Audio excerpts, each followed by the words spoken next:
Oi, gente, tudo bem com vocês? Eu sou Moisés e seja bem-vindo ao sétimo e último episódio da série Entre Pais. Somos amigos, contamos as nossas histórias. Coração tá cheio de gratidão a você que nos acompanhou, você que esteve ligado desde o primeiro episódio na nossa série. Você que curtiu, você que se inscreveu no canal, compartilhou, nos enviou o seu feedback. Que Deus te abençoe, Deus abençoe a tua casa, a tua vida, a tua família. E para você que ainda não é inscrito, eu te peço, clique em inscrever-se, fique por dentro de tudo que a gente produz aqui para você no canal, tá bom? Não esqueça, estamos nas plataformas de áudio, Apple Podcast e também no Spotify. O pastor Luiz Hermínio certa vez disse: no Egito o povo precisava trabalhar para comer, mas no deserto era Deus quem os alimentava. Paternidade é cuidar de pessoas.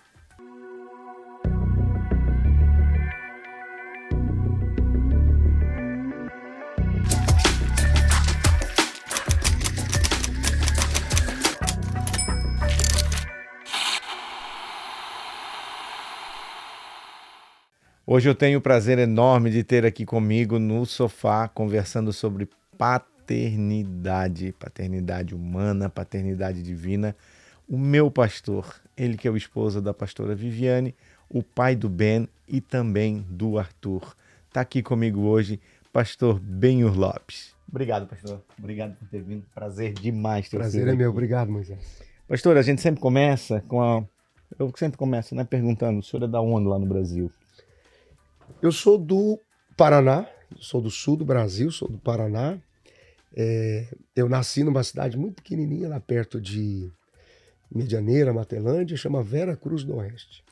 E cresci em Toledo, né? Foi ali que tudo aconteceu. Aí de Toledo eu fui para Foz do Iguaçu, então todos os meus últimos anos, antes de vir para o Norte América, foi ali em Foz do Iguaçu. Foz do Iguaçu mesmo. Foz do Iguaçu mesmo. E como é que foi sua infância? Seus pais? O senhor é filho único, né? Sou filho único, eu não tenho irmãos. E o pessoal que me conhece da internet, ou que me conhece especialmente dos Gideões, por exemplo, porque foi lá que se popularizou minha história com meu pai, né? Quando eu tinha cerca de 7 para 8 anos de idade, o meu pai ele trabalhava no Banco Bradesco na época, e aí ele recebeu uma oportunidade de ser gerente de uma loja, lá em Toledo. Na época era uma loja muito popular, lojas HM, lojas Hermes Macedo. Não lembro. Que depois lá na frente se tornou a Magazine Luiza. Né? Sei que a gente não ganha nada por isso, mas é que eu me lembro aqui. Mas tá bom. E o meu pai, ele passou por um acidente. Eu tinha 7 para 8 anos de idade, ele se envolveu num acidente. Ele tinha aí seus 30, 31 anos, por aí. Então, foi esse, inclusive, o processo de Deus para nos trazer de volta, ou para nos trazer de volta para Deus, né?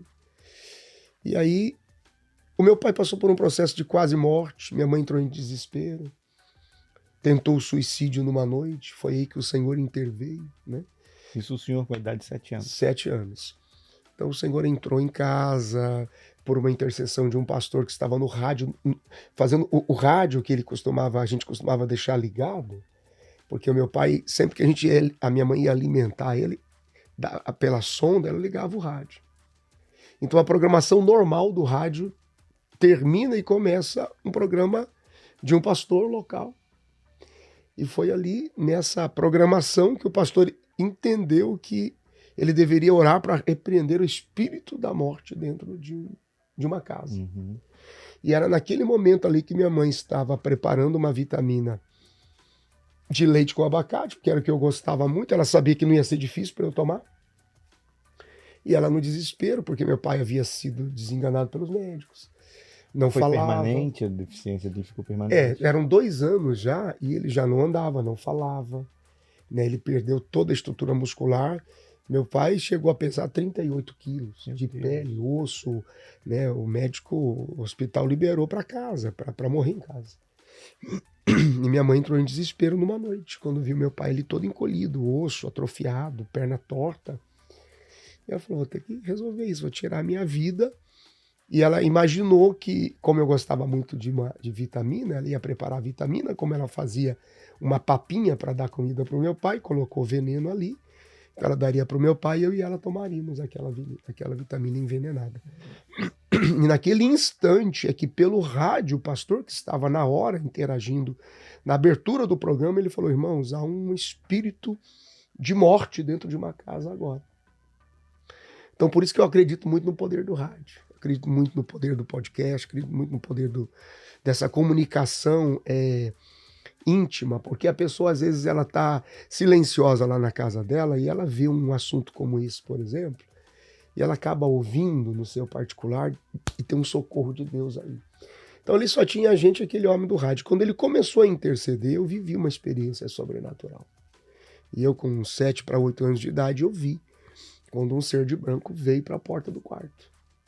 E minha mãe tentando injetar vitamina no meu pai, pela sonda que era direto no intestino dele.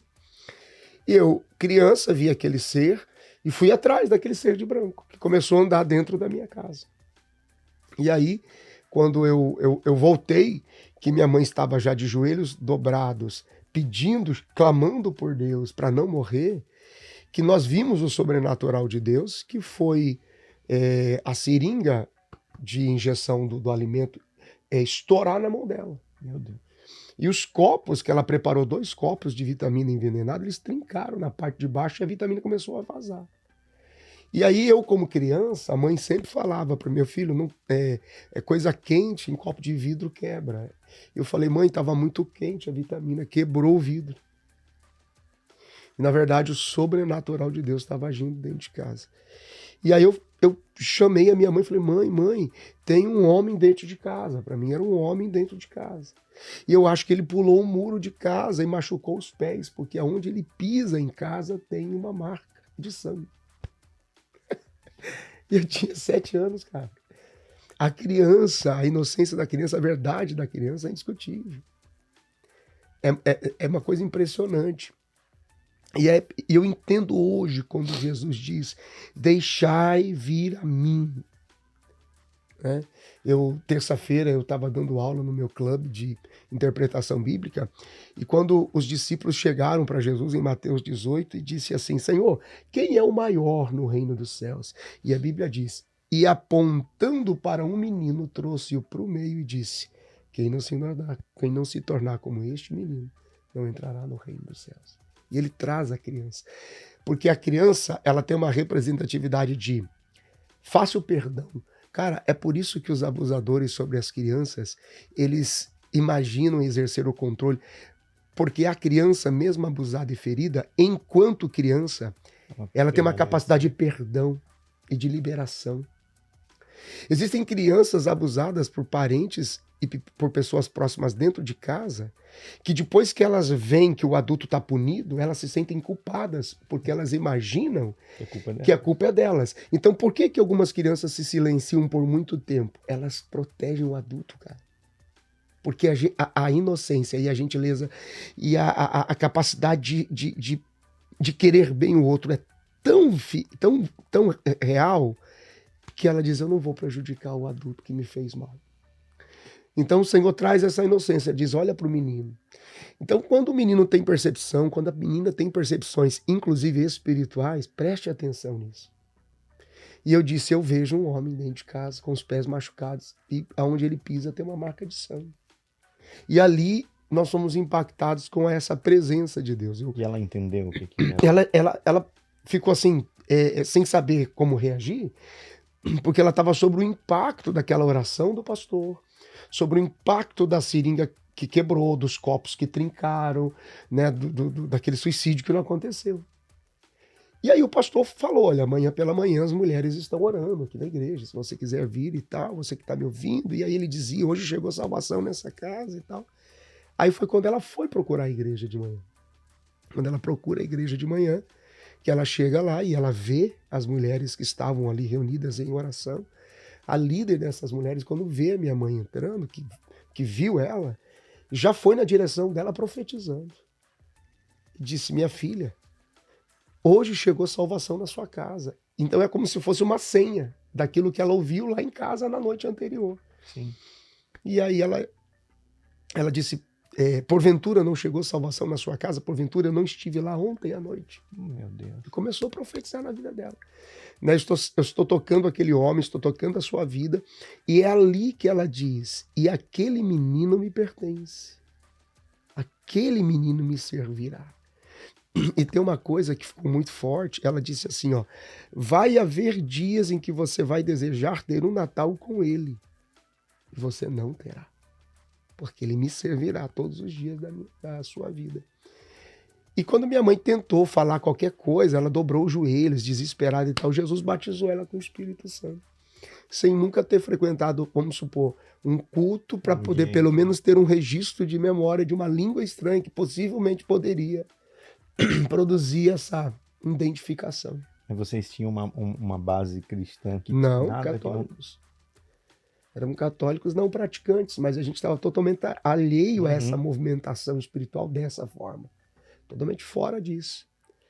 E enquanto a minha mãe estava lá, eu estava em casa com meu pai e recebemos a visita de um vereador da cidade que soube, porque meu pai era gerente da loja e tal, que a gente estava passando por necessidade, que não tinha o que comer.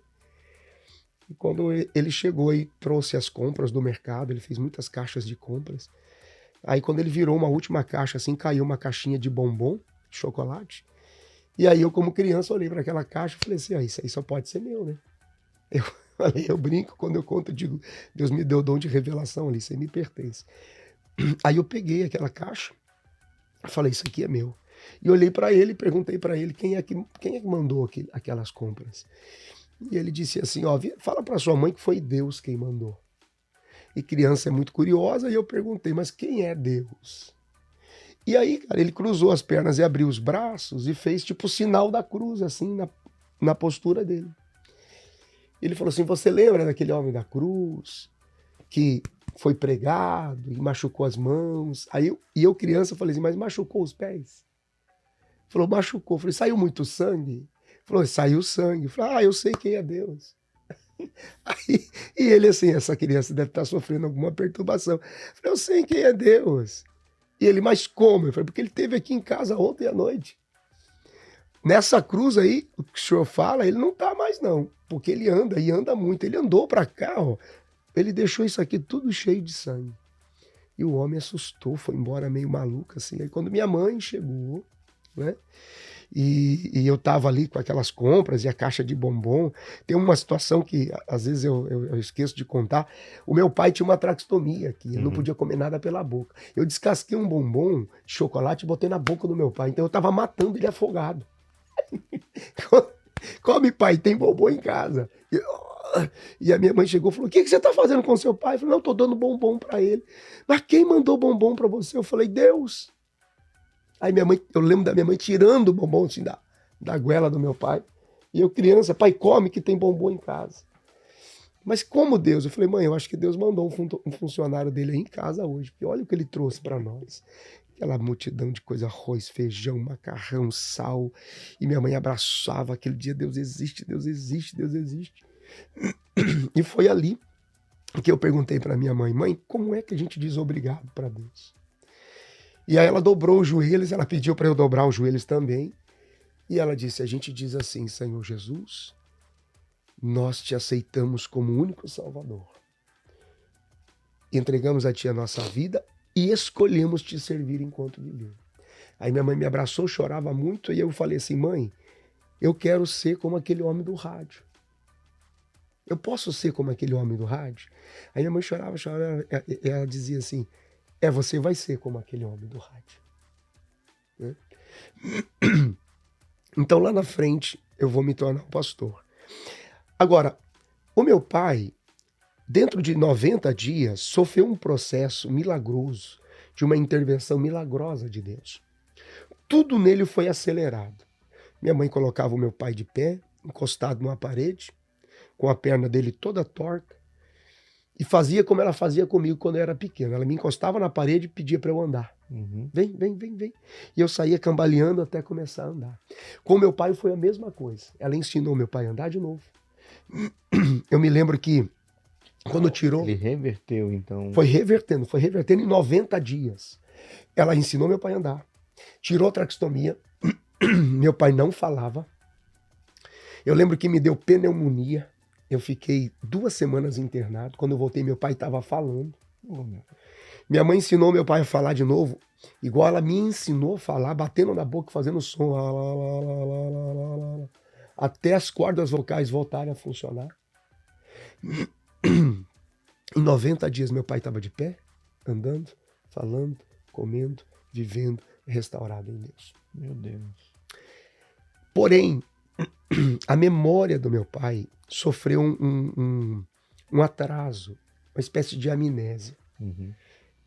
Então, assim, é como se ele tivesse parado aos 15, 16 anos.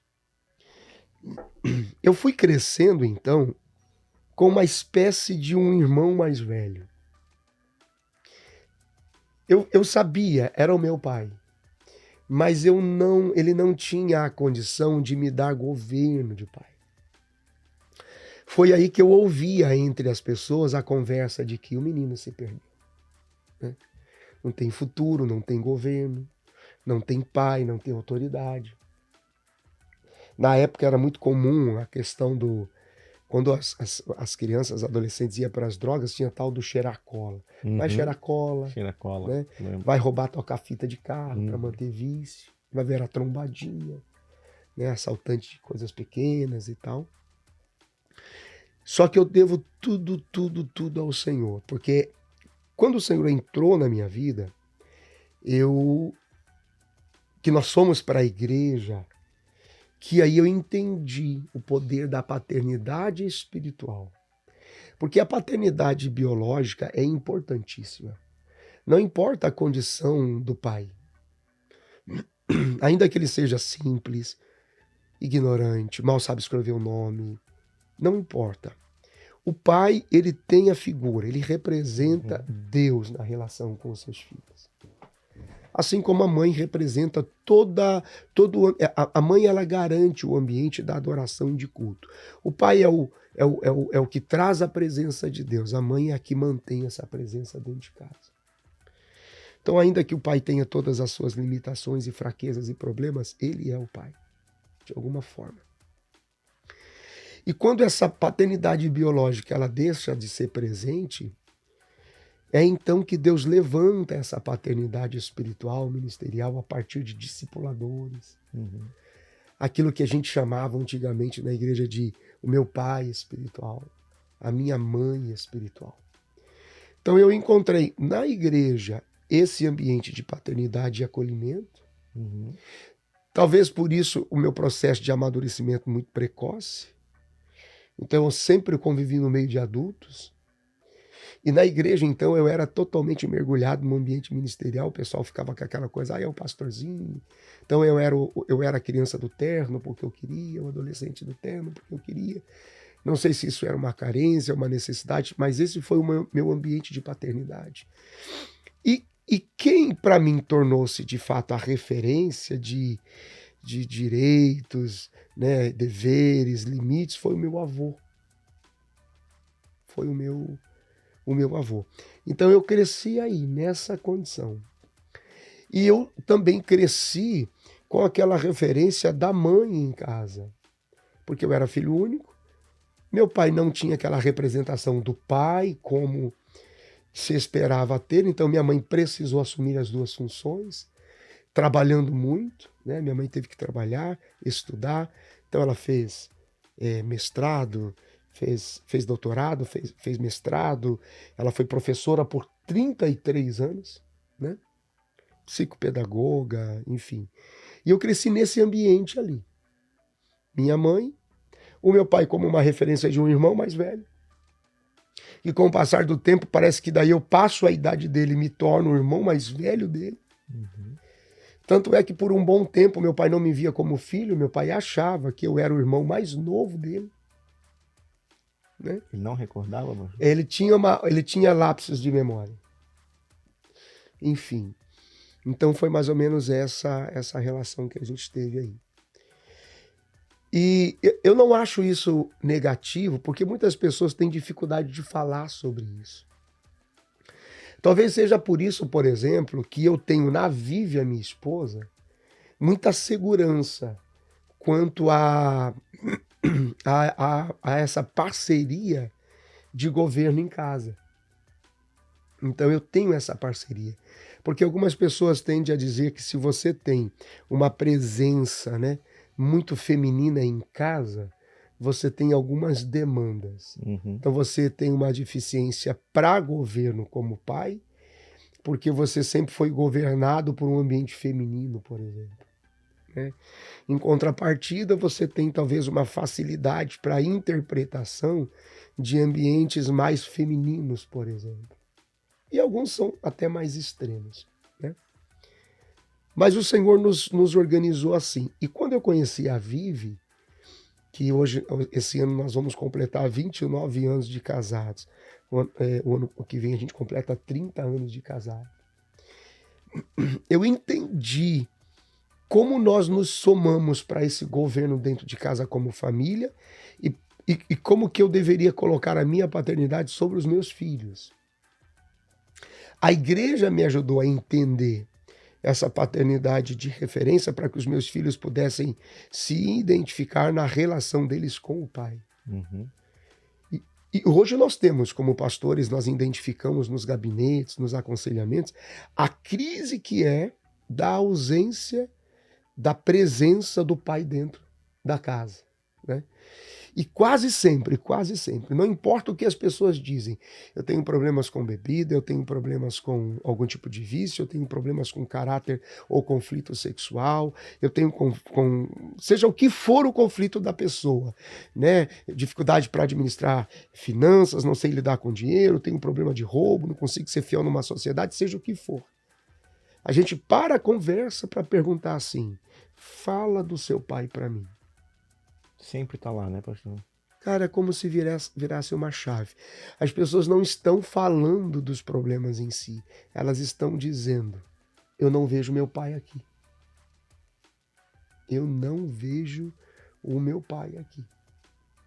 Então essa presença ou essa ausência do pai em governo, se ela não for em tempo rápido, breve, hábil, a tempo seguro, compensada por uma mentoria ou por uma paternidade espiritual estendida a partir da igreja, por isso a importância da igreja.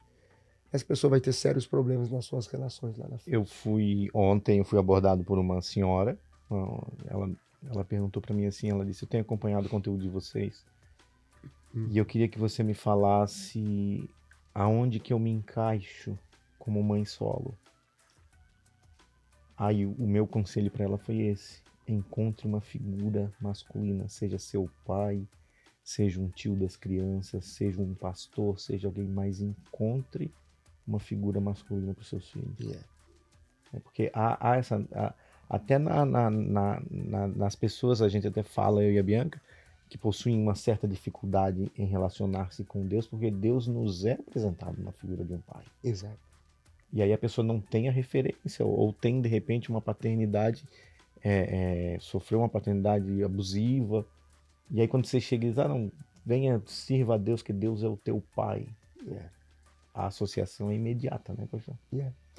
E o legal do podcast que você idealizou aqui, além dos pais, porque tem os conflitos, eu acho que poucas pessoas falam da sua história de início se tornando um pai. Eu imaginei que fosse importante falar sobre isso, desde a minha história lá atrás. Porque eu encontrei nessa representação de paternidade no ambiente da igreja, graças a Deus, eu tive pastores que me acolheram como filho, que viram em mim essa necessidade de uma figura de autoridade. Por isso eu pude me desenvolver como pai lá na frente, né? Então, esse conselho que você deu é corretíssimo. A igreja proporciona isso, né? Embora esses pilares estejam sendo comprometidos, mas nós temos a família, a educação e a igreja. É início de século, sim. Hoje se questiona muito que esses pilares já não são mais sustentados para a constituição de uma sociedade, mas a igreja sempre terá o seu lugar por esse ambiente de paternidade. Ontem, independente aqui Vou colocar na nossa última Uhum. quarta-feira, por causa do dia que você pode assistir esse podcast. Na quarta-feira que nós falamos sobre o DNA, eu falei exatamente sobre isso. Eu falei sobre quanto mais longe do ambiente da divindade você está, mais mergulhado na paternidade de Deus você vai estar. Porque hoje essa é a relação que importa, né?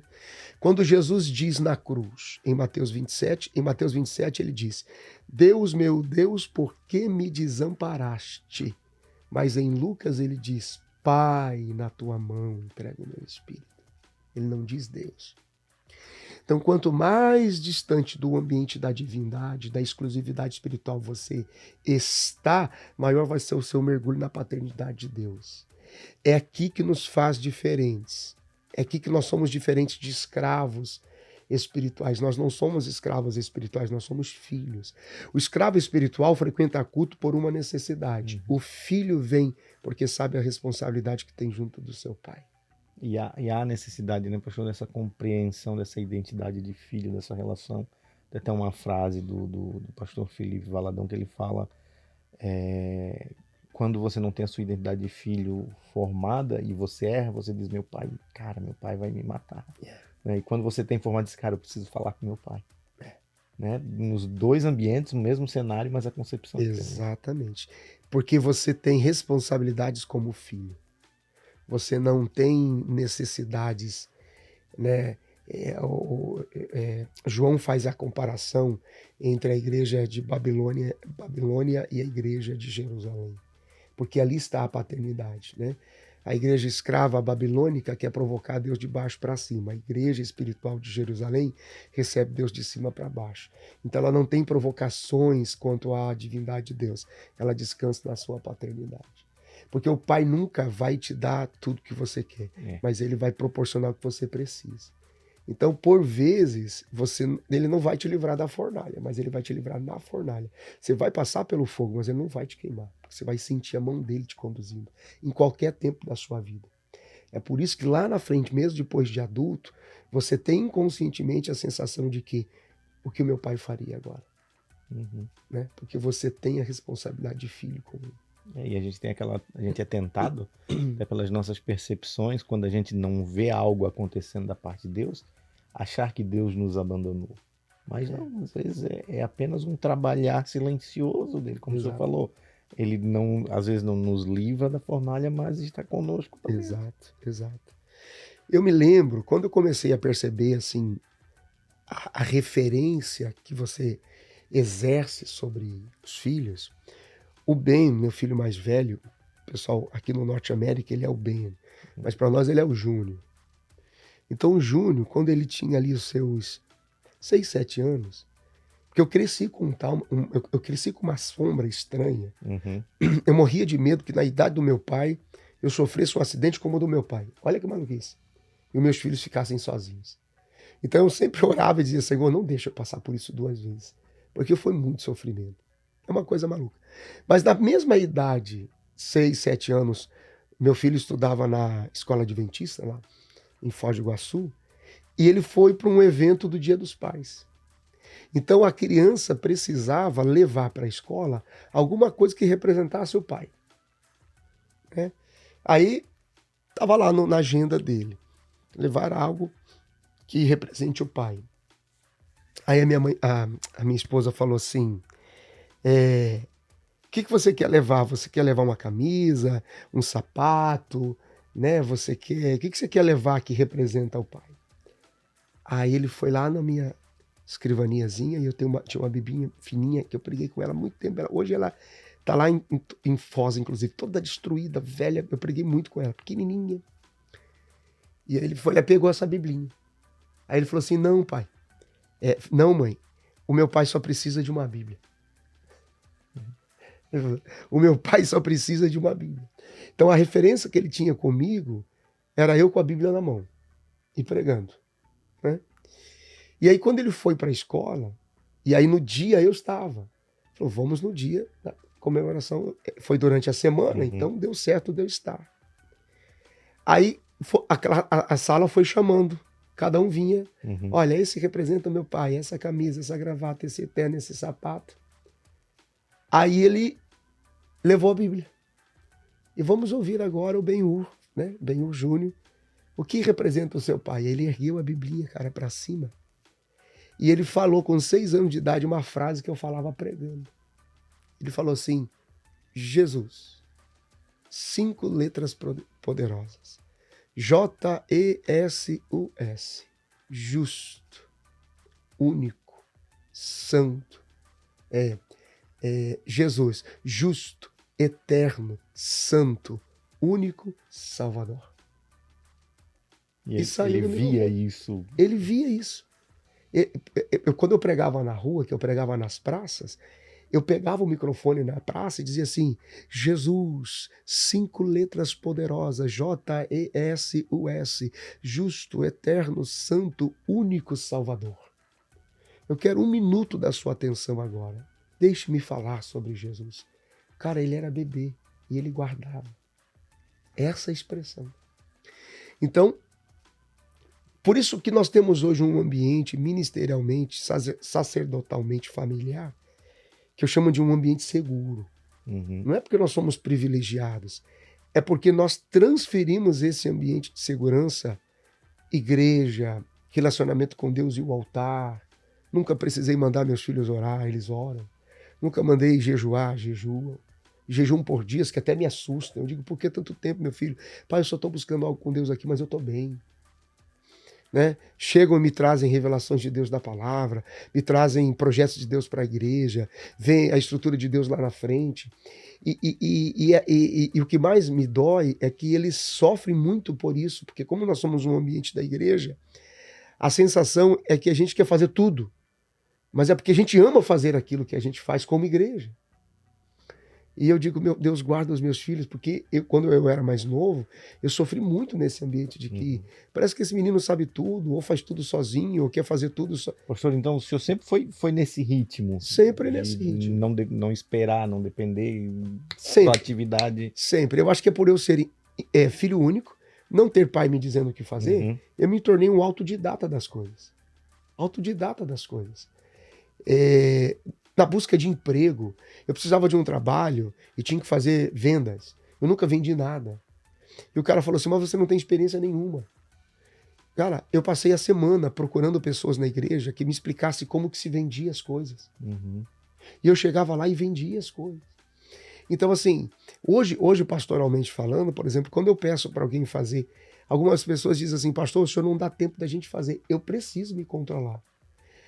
Porque se eu chegar e não tiver feito, cara, amanhã de manhã vai estar feito. É uma coisa assim impulsiva em mim. Porque eu vivi muito dependente de saber como fazer. Então é uma coisa. E os meus filhos têm a mesma coisa. A mesma coisa. É uma coisa absurda. Por isso que quando você chegou lá na igreja, que você me viu pegando, ajustando cadeira, aspirando, tirando o lixo, pegando, chegando e tal. Então, se demorar 30 segundos, eu aspiro a igreja todinha. E não é porque... É uma coisa assim, é aquele... Porque eu passei muito tempo sozinho tendo que aprender, sem ter quem me pudesse dizer como fazer. Então, isso foi um reflexo daquele ambiente de paternidade. Só que foi também o ambiente onde eu cresci. Eu cresci na igreja com uma ideia absurda. Hoje, cara, eu fui lavar meu carro. Hoje eu fui lavar o carro naquele Scrub-Dub, é uma coisa assim, é um clube. O que você passa, assina, né? você pega uma mensalidade que você passa o carro lá. E foi um senhorzinho comigo. E ali é o seguinte, você já passou lá? Já fui. Você passa o carro pela máquina de lavar, e aí você tem uns paninhos que você pode secar o carro. Aí parou um senhorzinho do meu lado, e eu vi que ele mal conseguia. Cara, foi instantâneo. Eu peguei os panos e sequei o carro dele na hora. Eu sequei todo o carro dele. E ainda limpei o escape dele. E ele falou: por que você está fazendo isso? Falou: o senhor não vai entender. Mas eu só preciso fazer. Só um pouquinho que eu vou limpar o seu carro. É instantâneo, enfim. E eu entendo isso. Essa demanda de que minha mãe dizia: você precisa fazer isso. Se vira e descobre como faz. Uma antecipação de amadurecimento, pastor, devido pelo... Houve. O senhor ser o filho único, o homenzinho da casa agora. Foi. Essa coisa de ser esse homem da casa. Comecei a trabalhar com 13 anos, fui office boy no Banco do Estado do Paraná. aquele famoso office boy, Uhum. é o contínuo. Contínuo. Foi o office boy da Figueroa Sadia de Toledo, muito cedo, tudo novo, né? Tive problemas com namoradas, porque todas as vezes que eu conhecia uma menina, por exemplo, que ela percebia a minha idade, eu tinha 13 anos, a menina já tinha 17, ela achava que eu tinha a mesma idade dela. Aí me deixava, eu sofri. Pastor, uma coisa que até para as pessoas que Ai, cara. quiserem saber um pouco mais da história do pastor com a pastora, a gente tem uma playlist chamada Mães Exaustas. Yeah. Lá a pastora deu detalhes da como é que foi a criação dos meninos, né? Todo lá do Ben, do Arthur. E uma das coisas que a pastora falou que Aham. marcou no episódio, e que quando a gente teve o episódio aqui dos pais com o Felipe Veronese, que ele Uhum. foi criado pela mãe dele, somente pela mãe dele, Aham. ele disse que a mãe nunca falou mal do pai, mesmo o pai tendo abandonado. Ela nunca falou mal. Yeah. E a pastora mencionou uma coisa parecida, que devido às suas agendas, da pastora Uhum. itinerante no Brasil, ela nunca buscou ocupar aquele lugar da paternidade. Ela sempre deixou claro para os meninos Yeah. isso. Yeah. Né? E é uma sabedoria Exato. tremenda. E essa paternidade transferida por ela que gerou o princípio de autoridade em casa, para que eles me identificassem ali. Porque o Senhor nos conduziu dessa forma. Comecei a ministrar sobre a igreja. E virou uma coisa, assim, muito grande, de viagens e viagens o tempo todo. E ela conseguia. E quantas vezes ela protegeu a minha mente, a minha saúde emocional pregando, pelos conflitos que ela enfrentava em casa. De saúde, às vezes, né, De dos saúde, meninos, né? muitas vezes. Então, isso foi, assim, de uma sabedoria, de uma prudência, de uma graciosidade, literalmente a sabedoria dela. A mulher sabe, edifica a sua casa. E o que a gente percebe na vivência com vocês é que desde o início, quando a gente começou a fazer parte da aba, estava na pandemia, Uhum.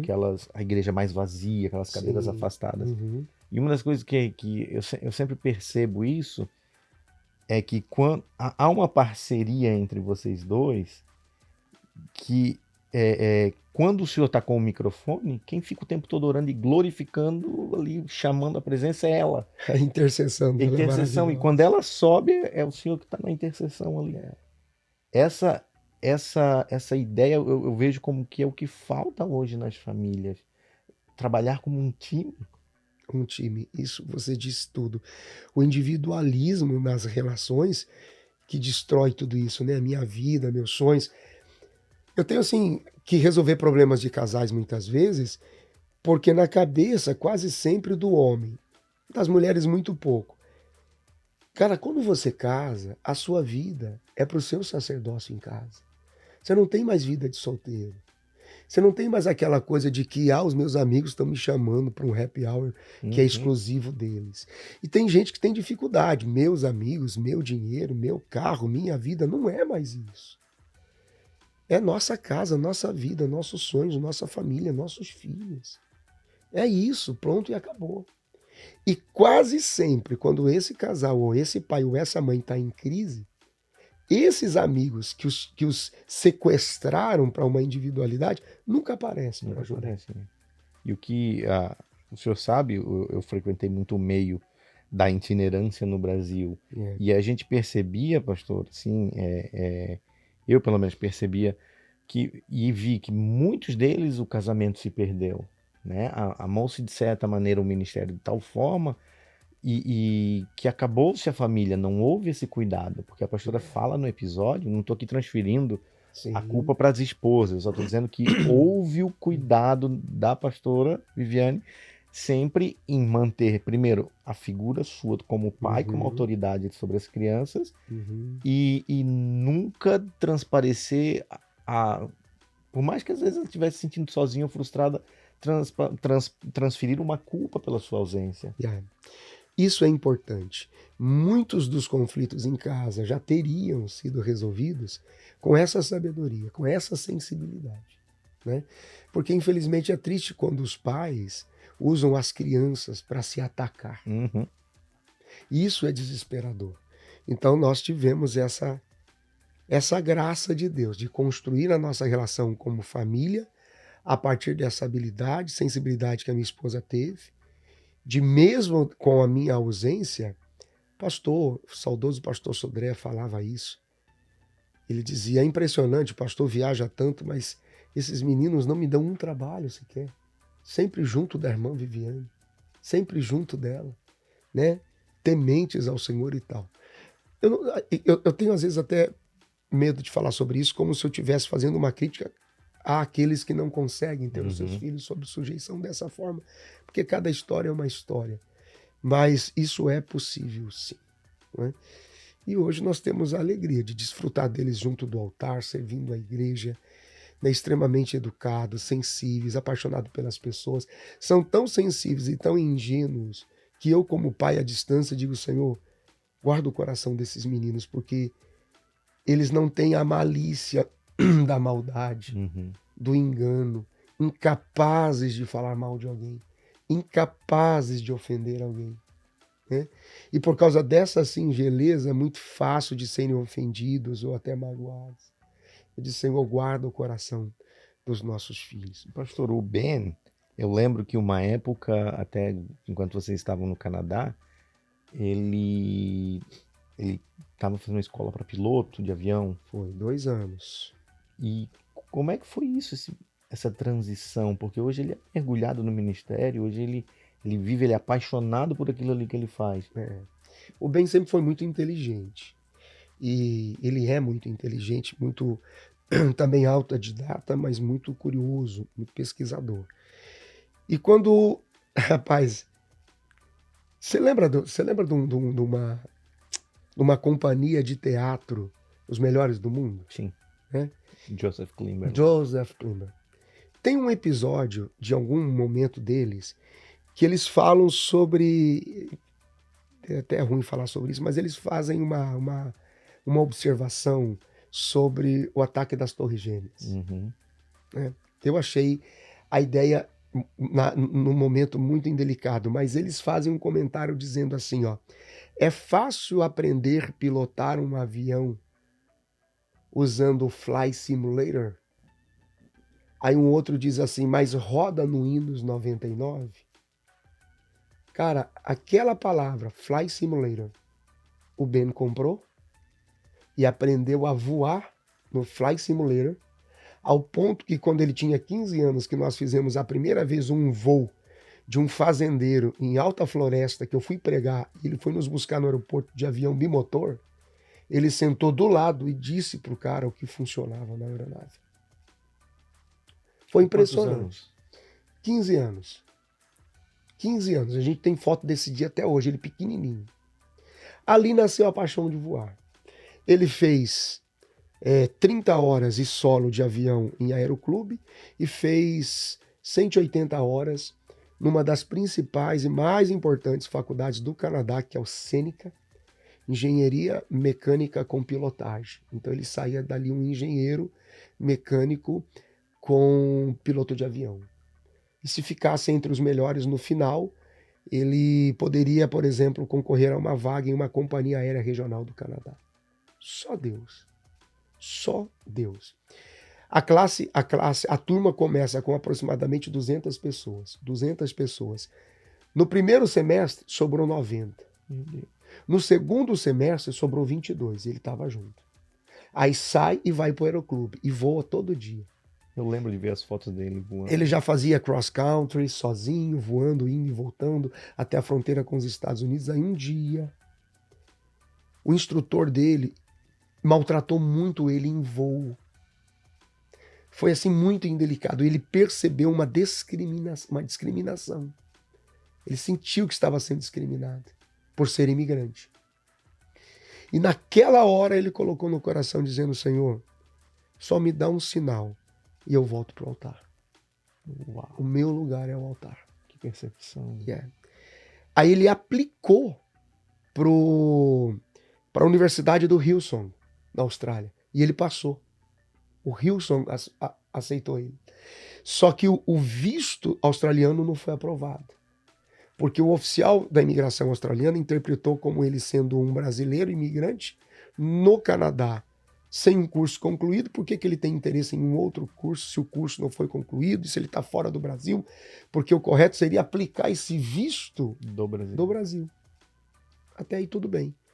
Eu recorri no consulado australiano e tal, e tivemos 3 negativas. Aí ele falou assim, pai, então eu vou aplicar para o CFNI, para o Christ for the Nation Institute em Dallas, no Texas. Aí ele aplicou para o Christ for the Nation, foi aceito no Christ for the Nation. Falou, pai, eu vou aplicar o visto de estudante a partir do Canadá. E a interpretação poderia ter sido a mesma. Cara, quando ele chegou no consulado, o cara perguntou assim, para onde você vai, o oficial consular? Eu vou para o CFNI. O que é o CFNI? É um instituto de formação, é uma universidade teológica, na formação de pastores. Eu vou fazer a formação pastoral de produção na área de música e tal. E ele falou assim, quem vai manter você nesse lugar? Eu falei, meu pai. O que seu pai é? Seu meu pai é pastor. E aí o cara disse, o meu pai também foi pastor. Uau. Olha a identificação do negócio. Aí ele falou assim, quanto tempo você precisa ficar lá? Ele falou, só 3 anos. O cara não olhou um papel dele e deu o visto de estudante para ele para 4 anos. Ele falou assim, talvez você precise de mais um. Eu vou te dar 4. Cara, é impressionante. Quando saiu o visto do bem, que a minha esposa disse assim, esse é o sinal que eu pedi ao Senhor. É o tempo da gente migrar para os Estados Unidos. E ela, como é aquela mãe perto dos filhos, ela falou assim, o Senhor sabe do meu coração, eu quero ficar perto dos meus filhos. Cara, é fantástico. Aí ele veio para o CFNI, foi quando ele veio para o CFNI que nós viemos para cá. Pois ele fez o CFNI 3 anos e meio, fez com extensão pastoral, casou. No último ano dele, nós conseguimos enviar, junto com ele, a Diandra. No primeiro semestre dele do CFNI, ninguém toca, ninguém vai para o altar, ninguém vai para música, ninguém vai para nada.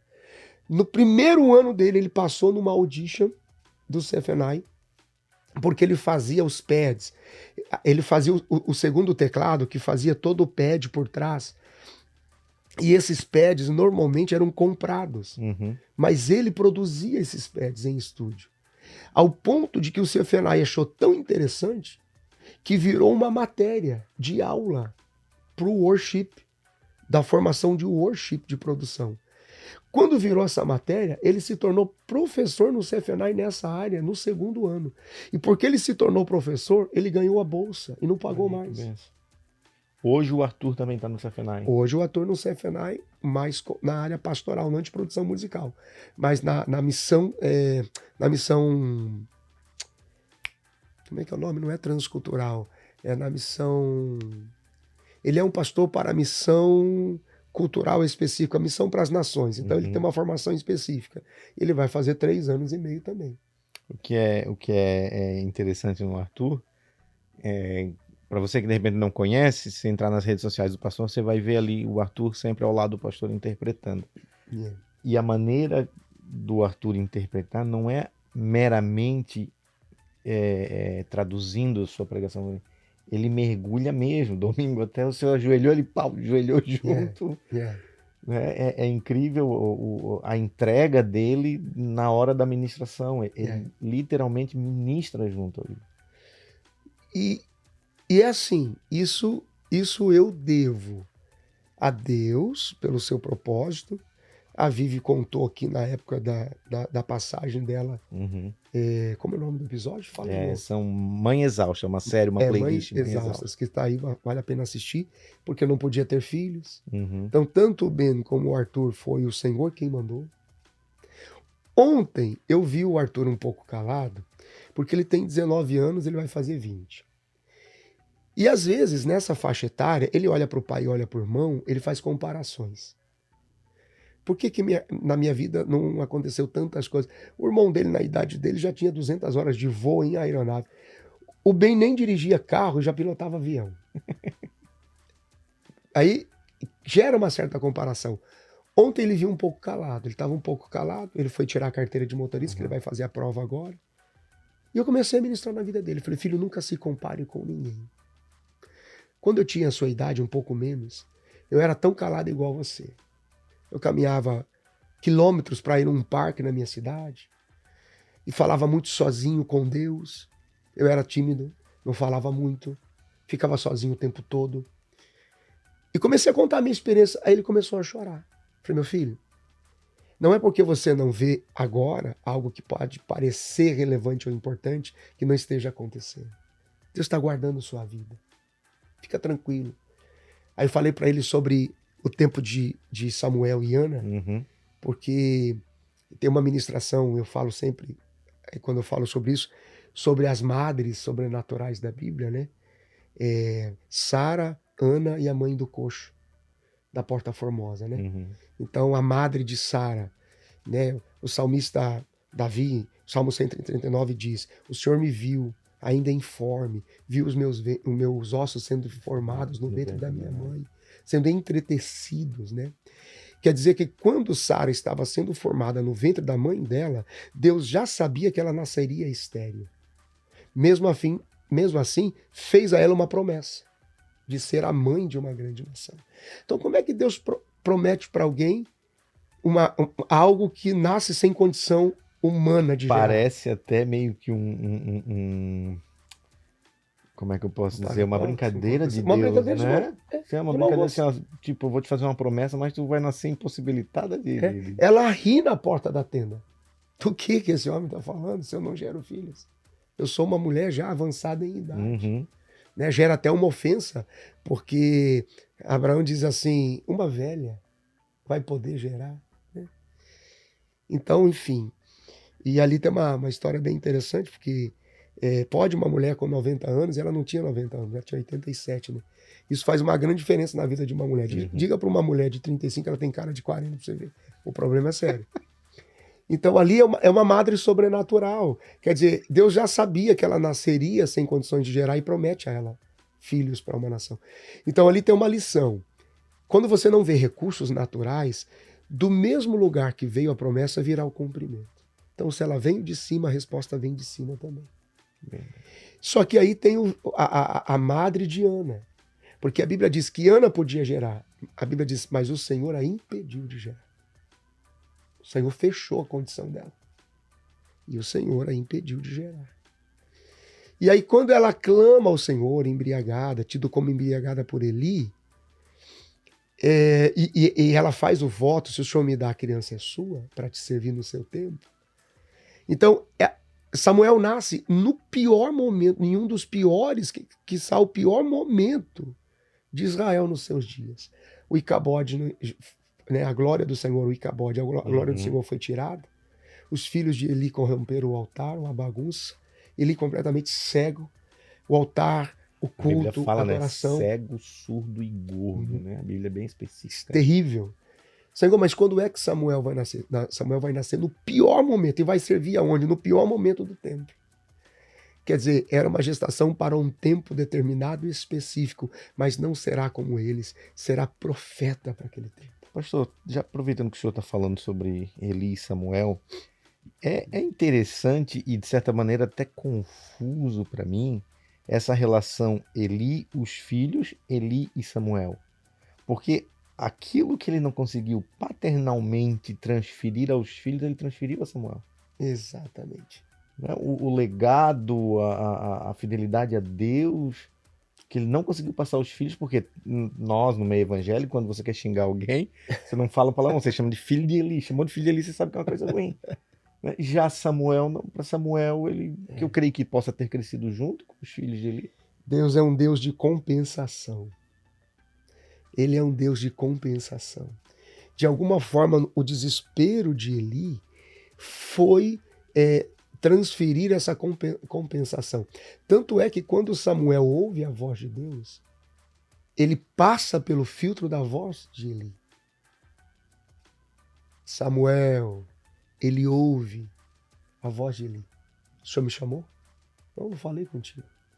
Veja que passa. Onde é que estava a compensação? Ou onde é que estava a frequência de paternidade, a voz de Eli? Passa pela voz dele. Não, eu falei com você, vai se deitar. Ele ouve de novo, mas eu estou ouvindo a sua voz. Né? Antes que a lâmpada de Deus se apagasse. Mas eu ouvi a sua voz, aí ele disse, é o seguinte, se você ouvir de novo, né? Diga assim, fala, Senhor, que o teu servo ouve.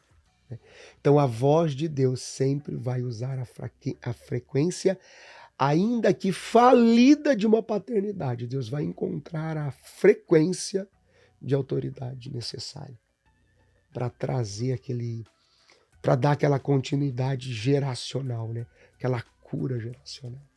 Maravilha. Pastor, trazendo para a parte ministerial, o que a gente observa ali na igreja, até a gente eu, por exemplo, que nasci, cresci dentro de igreja e conheço bem esse ambiente, a gente observa um pouco que na questão da paternidade há uma tentativa de um uso desse quesito paternidade, até na forma de controle, manipulação, mover as pessoas de acordo com aquilo que você quer. E ali na aba a gente percebe algo diferente. O Senhor sempre fala, não transfira a mim as suas necessidades pessoais. Há uma tentativa que eu percebo assim, que o Senhor no seu pastoreio quer fazer nos crescer nesse quesito, em Deus. Essa é a diferença da paternidade e o paternalismo. Paternalismo, isso. O Luiz Hermínio fala muito sobre isso. A diferença entre a paternidade e o paternalismo. Que a paternidade é você dar destino. A aba é uma casa livre para todas as pessoas, em trânsito, né? Hoje nós identificamos na aba Church em Marlborough já os filhos nascidos da casa e a paixão que eles carregam, né? Aqueles que não entendem a paternidade natural do ambiente da casa, que é libertador, que é leve, que dá destino, eles precisam se sujeitar àquilo que é chamado no ambiente da Bíblia de a circuncisão da casa. E a circuncisão da casa é um processo dolorido, porque você passa o processo de readequação àquele ambiente de se tornar filho. E algumas pessoas não têm muita paciência.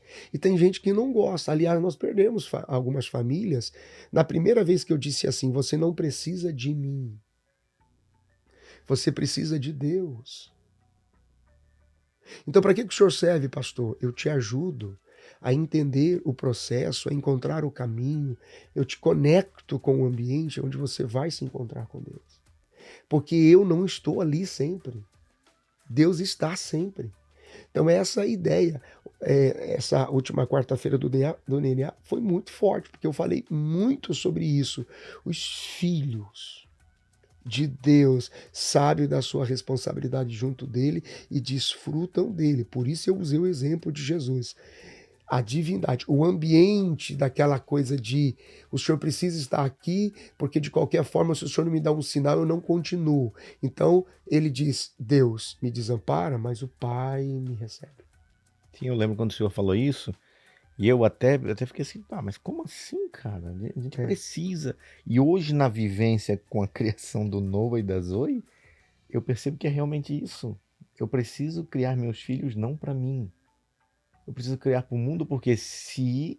É incrível como a paternidade espiritual e a paternidade física, elas são paralelas, elas são similares. Se eu trago meus filhos muito para mim, eu os alejo para o mundo. Se o Senhor cede à tentação de trazer-nos para perto, exercer o paternalismo, superproteção, né? Nos aleja espiritualmente, nos evita o crescimento. Exato. É o cesto de Moisés. Eu e a Vivi, nós sempre falamos, inclusive essa interpretação é da Vivi, em uma ministração que ela tem, mas é uma coisa que a gente compartilha assim muito na prática, né? Então, sempre vai chegar um dia, o Nilo representa o mundo.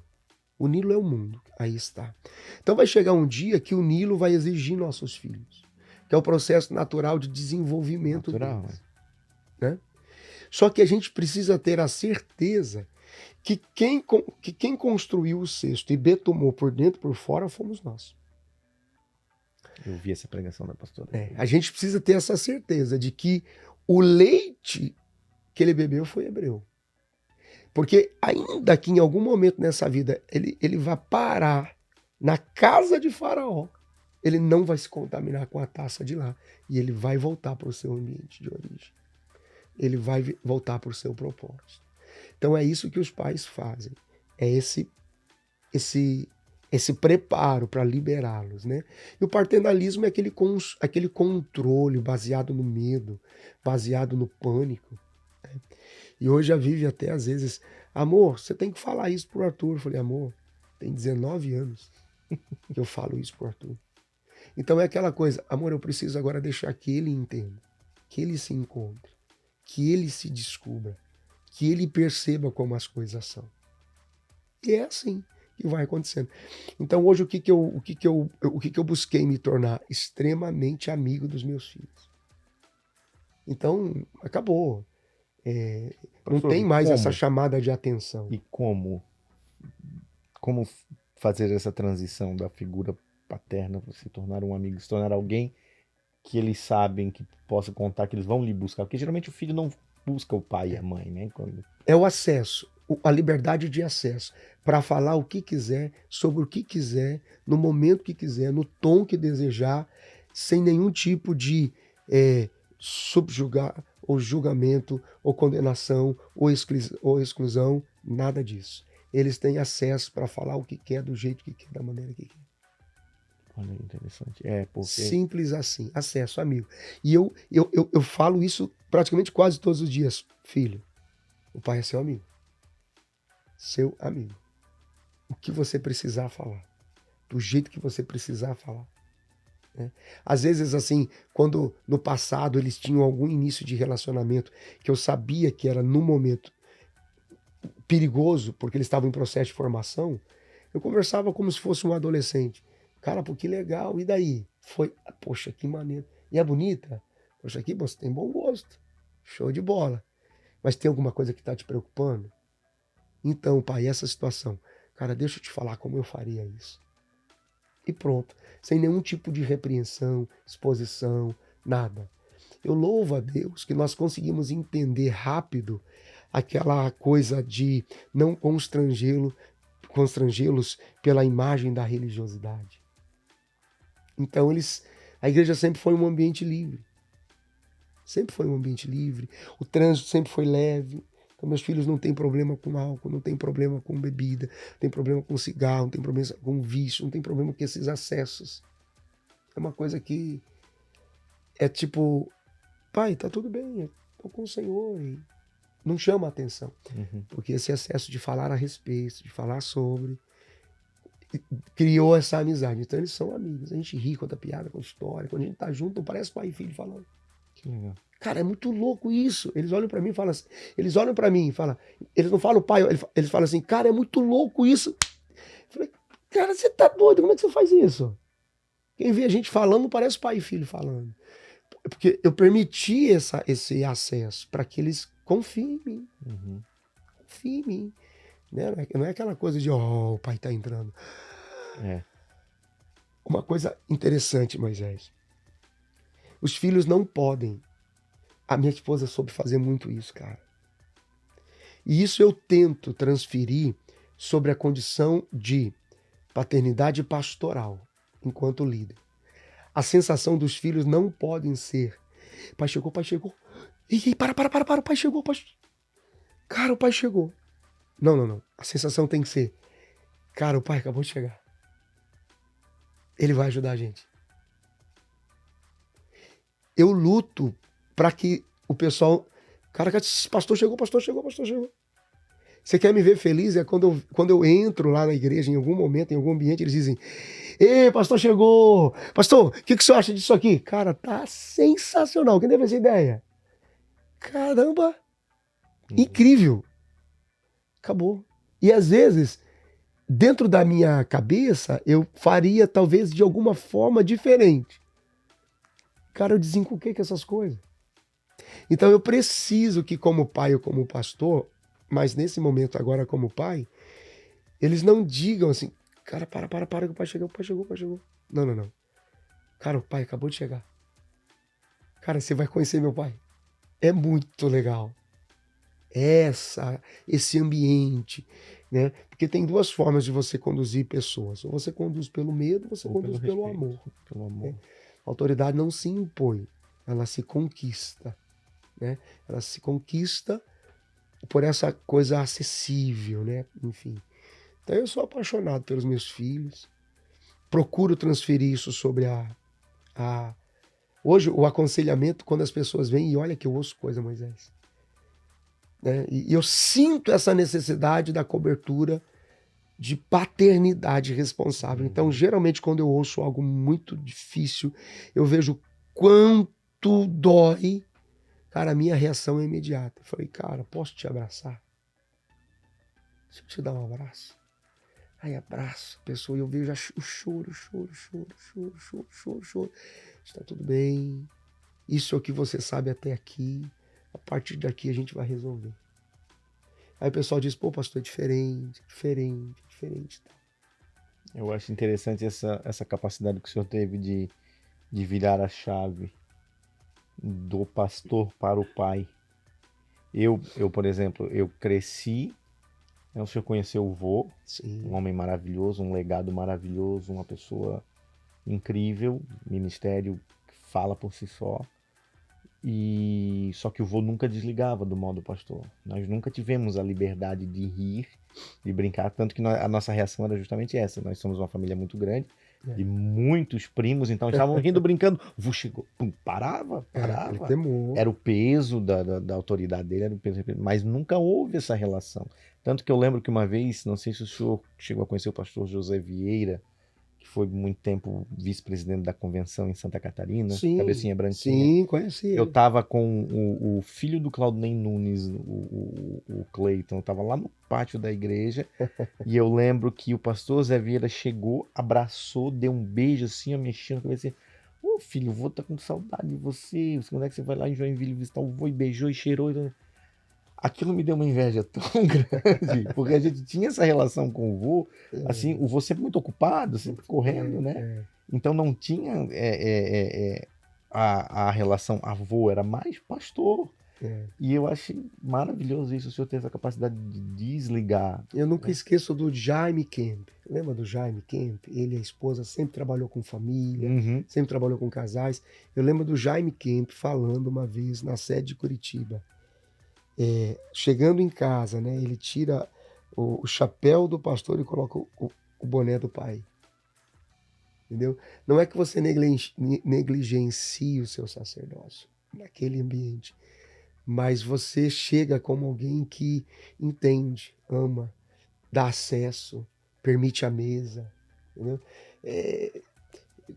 A série que eu fiz sobre o pai e os seus 2 filhos, polêmica série. Gente, como eu sofri com essa série. Porque eu disse que a parábola não se tratava do filho pródigo, porque Jesus diz na parábola, essa é a história de um pai e seus 2 filhos. Então não é sobre o filho pródigo, é sobre um pai e seus 2 filhos. E ver a forma com que o pai lida com os 2. Né? O retorno do filho, que se perdeu, e do filho mais velho, que na sua arrogância o pai ainda diz, volta para casa porque ele já voltou. Você continua fora. Né? Mas essa acessibilidade de vem para a mesa, cara. Tá tudo bem. Então, é isso que eu procuro transferir para a igreja hoje. Só que, Moisés, o nível de trauma paterno-biológico e o nível de trauma paterno-espiritual, religioso, ministerial é tão grande, que as pessoas têm a impressão que a geração de maus tratos pastorais, por exemplo, porque essa é a transferência de um conflito de paternidade não resolvida. Porque paternidade não resolvida é a pessoa se relacionar com Deus pelos olhos do pai, seja ele biológico ou espiritual. Ali está o conflito, né? E as pessoas transferem isso sobre a gente.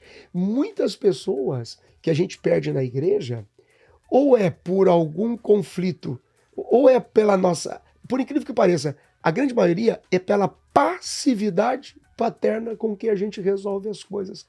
O senhor deveria ter excluído, o senhor deveria ter denunciado, o senhor teria ter falado com a igreja ou exposto a dor da pessoa. Eu falei, do que você está falando? É porque eu venho desse ambiente.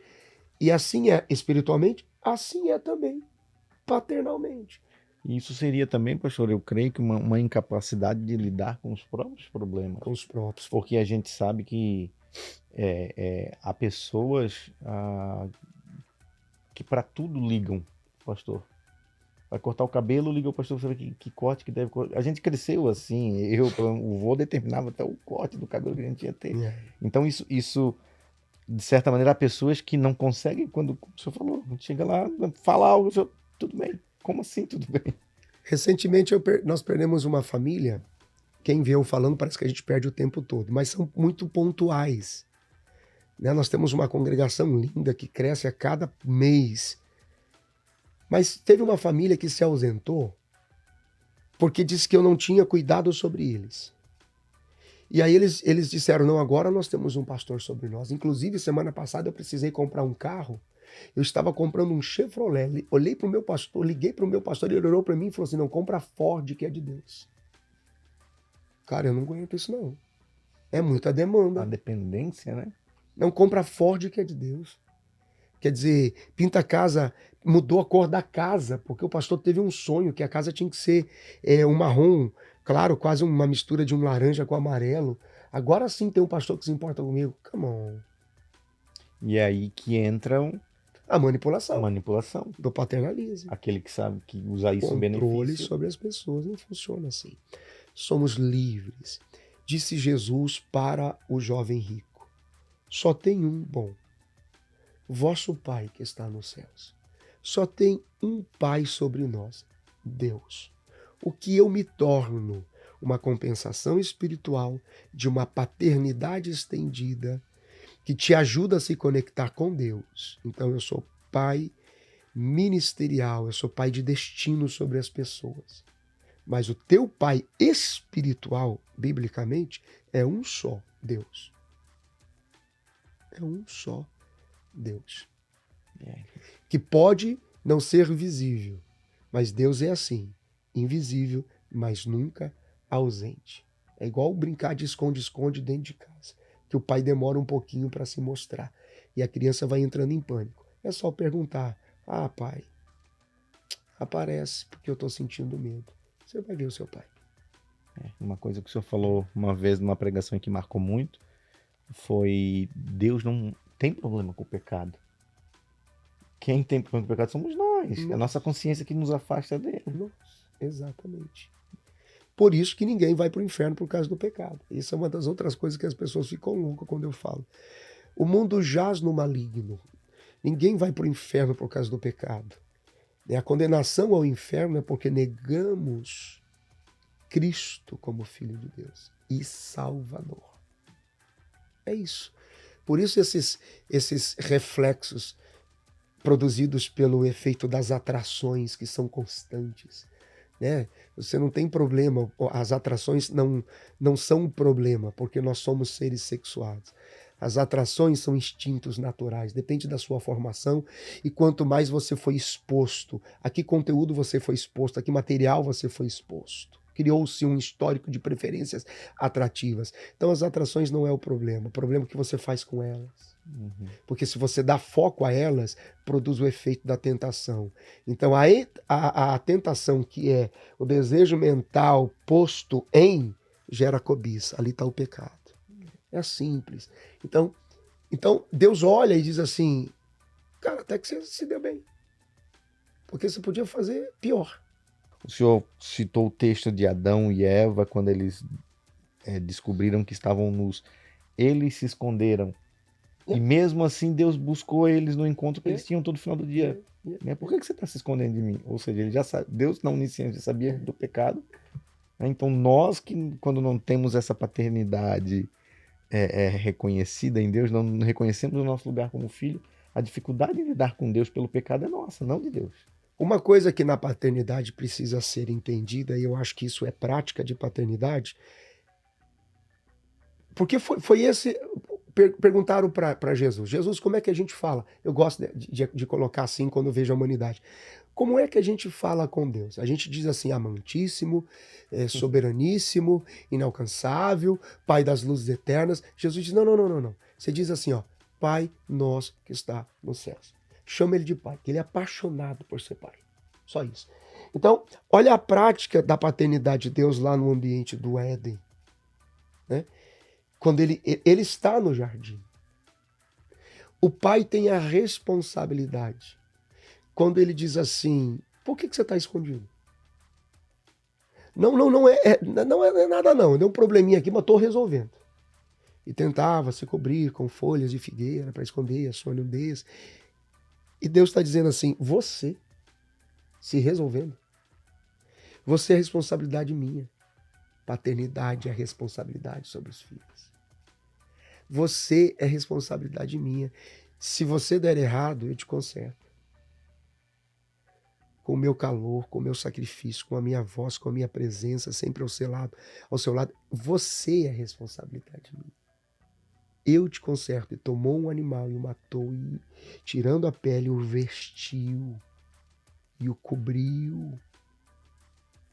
Cara, responsabilidade. Eu sou responsável por você, porque eu sou pai. Então, como que eu me torno um pai relevante, de paternidade relevante, suficiente, eficiente? Responsabilidade sobre os seus filhos. E a responsabilidade ali nunca foi da exclusão, sempre foi do acolhimento. Deus nunca diz, eu vou matar você, vou destruir você, vou acabar com a sua vida se você errar. Ele está dizendo, se você escolher o fruto, e aqui está o extremo, né? Que essa é a ideia, porque isso aqui são os filhos o pai e os seus dois filhos da condição do pródigo. Quando Deus disse, e aquela árvore é a árvore do conhecimento do bem e do mal. Bem e mal. É uma árvore com bem e mal. Não é uma árvore para bem e uma árvore para o mal. Bem e mal. Se você comer qualquer um deles, você morre. Eu não te mato. Eu nunca faço isso. Deus não tem acepção das pessoas. Nossas atitudes nos tornam acéptos de Deus. Nós corremos dele porque escolhemos correr dele. E não se corre de Deus, se corre para Deus. Então ali estão os extremos. Não coma nem... Não tenha o excesso do mal e não tenha o excesso do bem. Quer dizer, tem gente que quer chamar a atenção do pai pelo extremo da dor, tem gente que quer chamar a atenção do pai pelo extremo da bondade. Por isso que o filho mais velho olha para o pai e diz assim, quem é você para devolver uma herança para ele, sendo que a primeira parte ele já roubou? Quem é você para vesti-lo de novo? Quem é você para pôr anel, para pôr sandália? Porque o religioso, em nome do bem, acha que ele deve ditar a Deus como se recebe os seus irmãos. Os dois é extremo. O filho novo está errado, o filho velho está errado. Extremo pelo mal, extremo pelo bem. Então, aquela condição... Deus nunca disse que mataria Adão. Ele disse, você vai morrer por isso, porque você não consegue digerir as coisas que disso se trata. Mas eu te conserto. Eu te conserto. E a representação desse pai como Deus é incrível, porque a legislação, eu creio que aqui nos Estados Unidos também, diz, no Brasil, o filho com o pai vivo, ele tem expectativa de direito, ele não tem direito ainda sobre a herança, né? E quando o moço pede a herança, ele disse, você, como o senhor falou na sua pregação, você para mim já morreu. E mesmo o filho negando a existência do pai, o pai recebeu de novo. Como Jesus está falando para fariseus e escribas que questionavam ele comer com publicanos e pecadores, ele causou um escândalo na mente daquela gente quando aquele povo sabia que merecia ser deserdado, excluído, seja o que for, e ele traz de volta, restitui a mesa e o torna herdeiro outra vez. Quer dizer, ele já perdeu uma parte. Ele volta a ter do que sobrou mais uma parte. Né? É uma maluquice. E aí o pessoal entra em choque. Paternidade, responsabilidade por aquilo que você gerou. E mantendo sempre a diferença. Paternidade e paternalismo, né, pastor? E essa é uma grande diferença. Eu amo esse ambiente de acolhimento. É isso. Não adianta a gente transferir isso para o ambiente ministerial, discipular, de paternidade espiritual. É o mesmo dentro de casa. Acolher, Discipular. É acolher, evangelizar e depois discipular. Quer dizer, acolhe, fala a boa notícia, né? Ao ponto de que evangelizar precisa ter o efeito suficiente que se for a necessidade de sussurrar, a pessoa vai entender. Se você pode sussurrar um governo, é porque a pessoa está tão perto de você e confia tanto em você que ela pode lhe ouvir. Então você discipula. Então como faz? É assim que faz. Acolhimento é tudo. Seus filhos precisam confiar em você.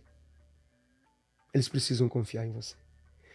O acolhimento vai te dar acesso para a instrução, que é a boa nova. Cara, deixa eu te falar.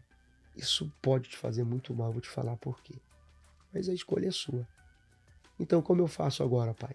Bom, uma boa pergunta. Então a gente faz assim, ó. E se for muito difícil para você, a gente pode fazer isso junto. Pronto. Vamos fazer isso junto? É a linguagem da aba. Acolher, falar a boa nova. Como é que a gente faz, pastor? Se você quiser, a gente pode fazer junto. E that's it.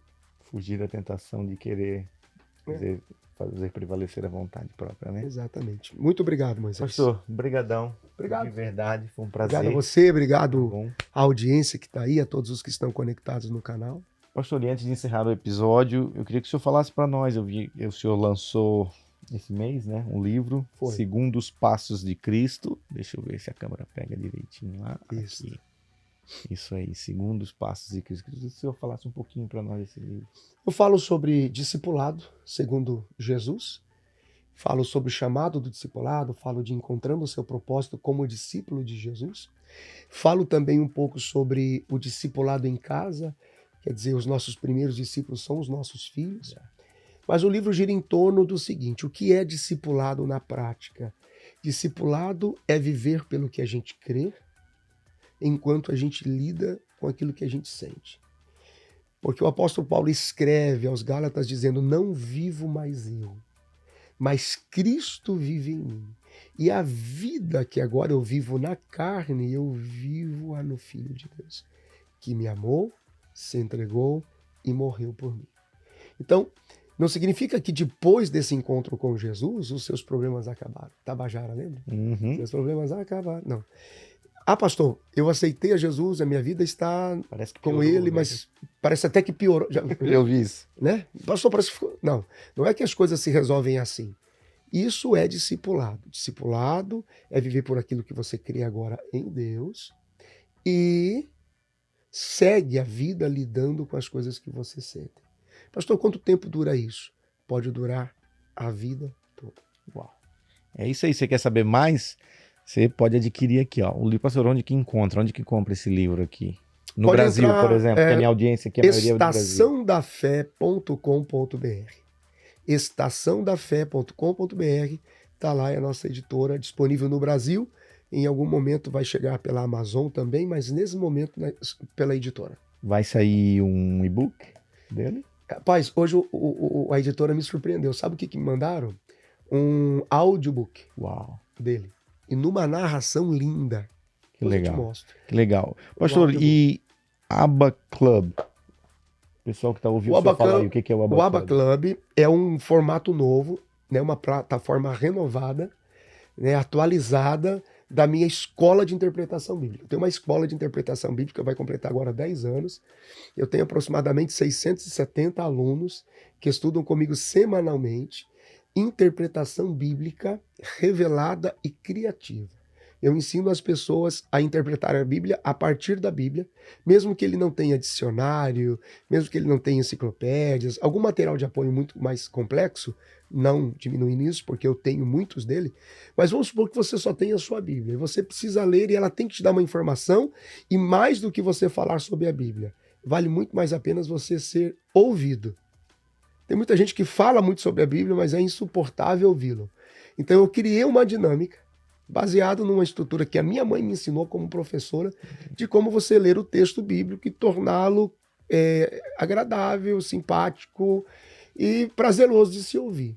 Então eu tenho hoje nessa retomada do Aba Club, Eu estou com 5 aulas abertas gratuitas semanais. A terceira semana foi todas as terças-feiras, né? Todas as terças-feiras, 8 horas, horário dos Estados Unidos, 9 horas do Brasil.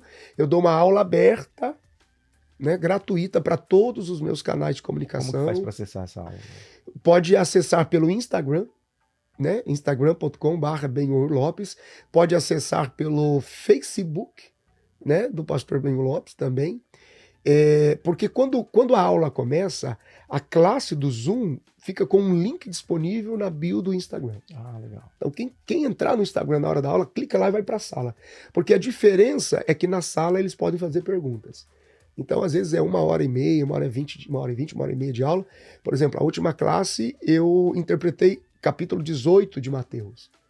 Por que o capítulo 18? Porque todos os outros capítulos já estão interpretados dentro do clube, mas só tem acesso quem é aluno. Assim como eu tenho mais de 150 horas de interpretação bíblica dentro do clube. É assim que o pessoal acessa e tem muita gente estudando lá. Aí para acessar o Aba Club, é abaclub.com. abaclub.com.br. ABBA, abaclub.com, club bemudo. Com bemudo, mas tendo a segurança de que alguém não consiga, eu também registrei com BE. Abaclub. Abaclub. Então, se alguém errar o B, vai B e vai dar. abaclub.com. Entra lá, faz a inscrição, aí tem acesso. E torna-se aluno, tem acesso a todo o conteúdo imediatamente. E eu estou numa semana de aula gratuita agora, mas semanalmente, às terças à noite, eu falo só para os alunos do clube. Eles estudam, esse é o diferencial, né? Não é algo que a gente promove via YouTube. Toda semana eles me veem online, não é gravado. Eu dou a aula e respondo perguntas. Ao vivo, né? Ao vivo. Ao vivo. Seguindo os Passos de Cristo, editora Estação da Fé, pastor Benhur Lopes está lançando esse livro aqui. Então, você que quer adquirir, entra aí no site da Estação da Fé, você vai conseguir adquirir. Está saindo o audiobook e eu creio que também vai sair aí um e-book para atender a demanda. E os que são aqui dos Estados Unidos, Massachusetts e região, Marlboro e região, na Aba Church Marlboro tem um livro disponível, né? Na igreja, na livraria da igreja. Pode adquirir lá também. Maravilha. Obrigado, pastor. Obrigado a você que acompanhou. Que Deus te abençoe. O nosso muito obrigado. Obrigado a você que comentou. Obrigado a você que compartilhou. Obrigado a você que mandou uma mensagem no nosso celular falando quão importante estava sendo. Não esqueça, no nosso canal você vai encontrar também a série Mães Exaustas. Mães Exaustas, ainda há uma esperança, da Bianca falando com as mães. E lá está a entrevista da pastora Viviane contando mais sobre a história dela e do pastor Benhur, que você pode acompanhar. Também tem lá para você os nossos devocionais que retomam semana que vem sobre criação de filhos, tá bom? Que Deus te abençoe, Deus abençoe a sua casa, Deus abençoe a sua vida. E que Deus abençoe a sua família em nome de Jesus.